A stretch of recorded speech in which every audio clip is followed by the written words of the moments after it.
नमस्कार, ज्ञानेश कुमार भारत के मुख्य निर्वाचन आयुक्त का पदभार ग्रहण कर चुके हैं।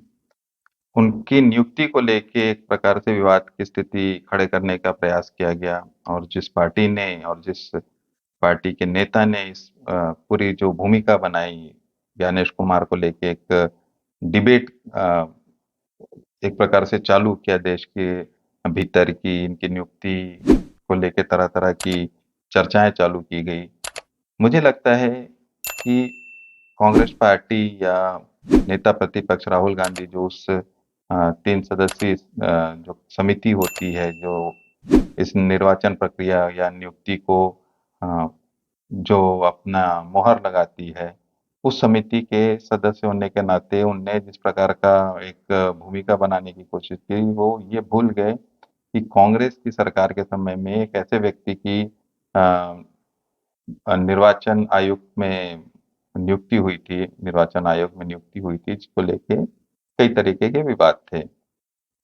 ज्ञानेश कुमार के बारे में किसी प्रकार की कोई टिप्पणी या किसी प्रकार का कोई आरोप-प्रत्यारोप पब्लिक डोमेन में कम से कम सामने नहीं आया है।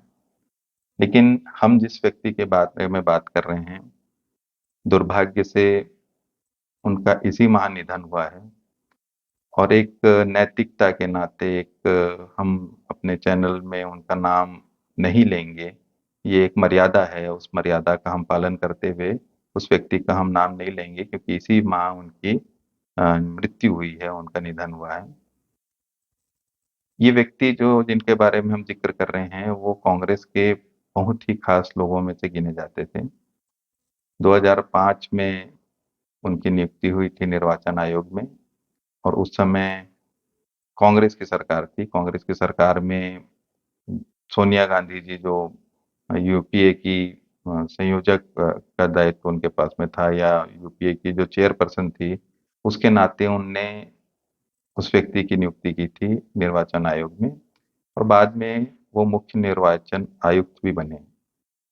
उस व्यक्ति के बारे में कहा जाता है कि संजय गांधी के वो बहुत ही करीब रहे हैं और लंदन में जब वो पढ़ते थे, उसी समय वो संजय गांधी के संपर्क में आए। उस समय संजय गांधी कांग्रेस की राजनीति के सबसे बड़े स्तंभ के रूप में जाने जाते थे।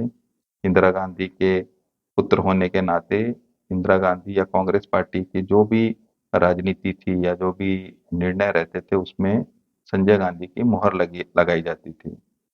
उस दृष्टि से उस व्यक्ति की जो नियुक्ति थी वो लंदन से पढ़ के आए, उसके बाद में उनने आईएएस के परीक्षा पास की। आईएएस के म उपरांत जो है वो बहुत ही जूनियर थे।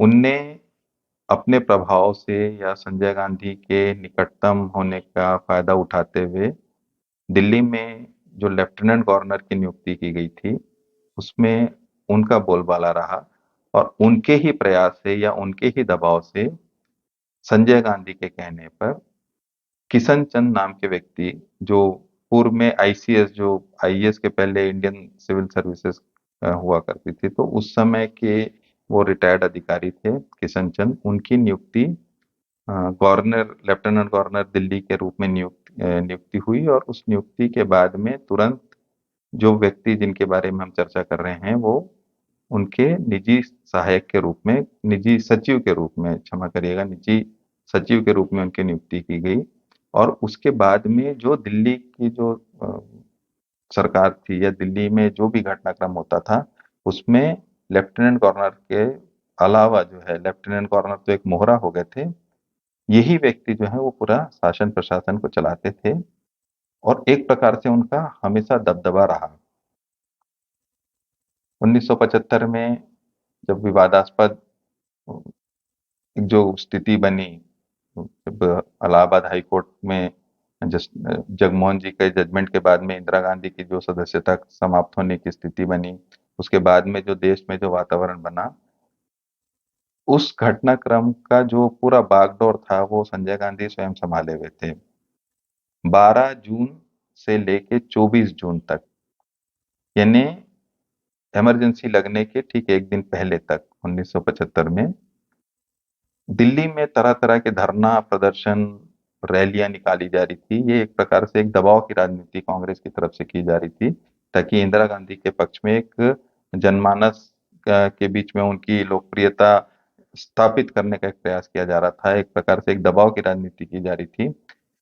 उस तारतम्य में लगातार धरना प्रदर्शन और रैलियां निकाली जा रही थी दिल्ली में, और इस पूरी जो व्यवस्था थी उसकी बागडोर इसी व्यक्ति के हाथ में थी जिनका हम जिक्र इस वीडियो में कर रहे हैं। बताया जाता है कि दिल्ली के जो ट्रांसपोर्ट कंपनियां हैं या जो सरकारी जो तंत्र हैं, उनमें भी इस व्यक्ति का लगातार दबाव रहता था कि वाहन की उपलब्धता सुनिश्चित करने के लिए दबाव डाल के वो गाड़ियों की व्यवस्था करते थे। इस तरीके से जो है वो पूरी व्यवस्था जो है इस व्यक्ति ने एक आईएएस के पद में रहते हुए भी एक कांग्रेस के कार्यकर्ता के रूप में या कांग्रेस के नेता के रूप में ये पूरी भूमिका बनाते रहे। इस तरीके से इनका जो भूमिका था वो इमरजेंसी लगने के बाद में और व्यापक हो गया। इमरजेंसी लगने के बाद में जिस तरीके से लोगों को प्रताड़ित किया गया, लोग जेल में बंद कर दिए गए, उसमें भी बताया जाता है कि इस जो अधिकारी के बारे में हम जिक्र कर रहे हैं, उनकी सबसे बड़ी भूमिका रही है। तिहाड़ जेल में जब लोगों को बंद किया गया, बड़े-बड़े नेताओं को जेल में बंद किया गया, तो उसके बाद में उनकी मॉनिटरिंग जो थी, उसकी समीक्षा भी इसी अधिकारी के द्वारा की जा रही थी। 4 माह में रिव्यू होता था। मीसा बंदी जो थे जिनको मीसा के तहत गिरफ्तार किया गया था इमरजेंसी के दौरान, उनकी 4 महीने में समीक्षा होती थी। बताया जाता है कि इसी अधिकारी जिसकी नियुक्ति निर्वाचन आयोग में की गई थी, उस अधिकारी ही के द्वारा ही ये पूरी मॉनिटरिंग की जाती थी कि किस व्यक्ति को समीक्षा करने के बाद में रिहा करना है, किस राजनेता को रिहा करना है, किस पत्रकार को रिहा करना है। तो इतनी बड़ी भूमिका में ये व्यक्ति रहा है।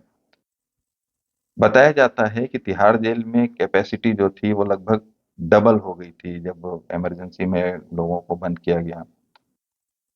इस अधिकारी ने जेल अधिकारियों के ऊपर में दबाव डाला और उनका कहना था कि जो एक सेल है, उस सेल में एस्बेस्टोस शीट लगाई जाए, जो एक शीट रहती है, वो शीट लगाई जाए जो टिन्ना की रहती है या वो जो फाइबर की शीट रहती है, वो शीट लगाई जाए ताकि जो गर्मी है, उस गर्मी से वो सेल जो है वो तपे और उसका एहसास जो बंदी है अंदर में, उसको किया जाए। एक प्रकार से इस तरीके से प्रताड़ित करने की योजना भी इस अधिकारी ने बनाई थी। अब आप कल्पना करिए कि उस अधिकारी की क्या सोच रही होगी कि जो बंदी थे उनको किस तरीके से प्रताड़ित करना है। ये एक बड़ी भूमिका रही। इन अधिकारी ने जिस तरीके से कार्यप्रणाली थी उसमें पत्रकार को इनने बाकायदा गिरफ्तार करवाया। उस पत्रकार को गिरफ्तार करने में जो कांग्रेस की वरिष्ठ नेता रही अंबिका सोनी, उनकी भूमिका सामने आई। बताया गया था कि अंबिका सोनी के साथ में किसी प्रकार का दुर्व्यवहार करने के कारण उस पत्रकार को बंदी बना दिया गया था मीसा के तहत। उसके बाद में उस पत्रकार की जो पत्नी है वो भी देश की वरिष्ठ पत्रकार रही हैं। उनका प्रयास चलते रहा कि किस तरीके से वो अपने पति को जेल से रिहा करवा लें। वो भूमिका बनाने की कोशिश करते रहे कि जिस आरोप में उनके पति को गिरफ्तार किया गया था उससे उनका कोई लेना देना नहीं है। लेकिन ये एक भूमिका इस अधिकारी ने बना के रखी थी कि किसी भी तरीके से वो पत्रकार जो है वो बाहर ना आ पाए। जब किसी एक कार्यक्रम में उनसे पूछा गया और अंबिका सोनी जो स्वयं उनको जब इस अधिकारी के पास गई, उन्होंने बोली कि पत्रकार को जो है आपने गिरफ्तार किया है, उसमें मेरे बारे में तरह की चर्चाएं की जा रही है। मुझे इसका आरोपी बनाया जा रहा है कि मेरे कारण उस पत्रकार को गिरफ्तार कर लिया गया है।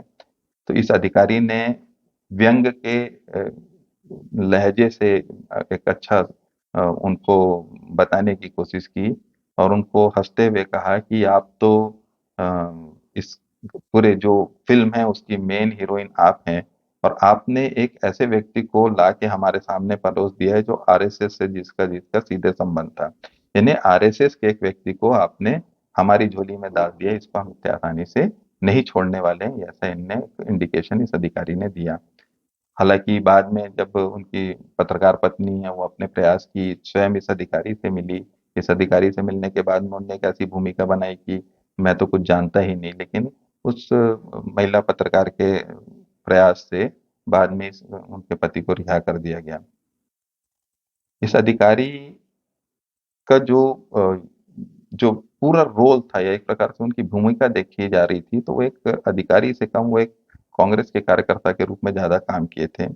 मैंने जैसे कहा कि मर्यादा का पालन करते हुए, चूँकि उनका निधन हो चुका है इसलिए हम उनका नाम नहीं ले रहे हैं, लेकिन हमारे श्रोता या हमारे जो अ, सम्मानीय श्रोतागण हैं, वो इस बात को समझ रहे होंगे कि हम किस व्यक्ति के बारे में ज़िक्र कर रहे हैं।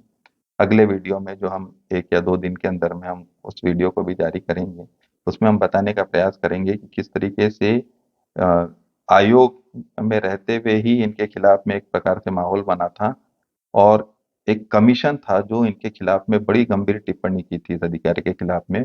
उसके बावजूद कांग्रेस की सरकार ने इनकी नियुक्ति की निर्वाचन आयुक्त और मुख्य निर्वाचन आयुक्त के रूप में। जिन लोगों ने हमारे इस चैनल को सब्सक्राइब नहीं किया है, उनसे निवेदन है कि वो इसे सब्सक्राइब करें। ये हमारे लिए एक प्रकार की संजीवनी है। इसको लाइक करें और शेयर करें। धन्यवाद।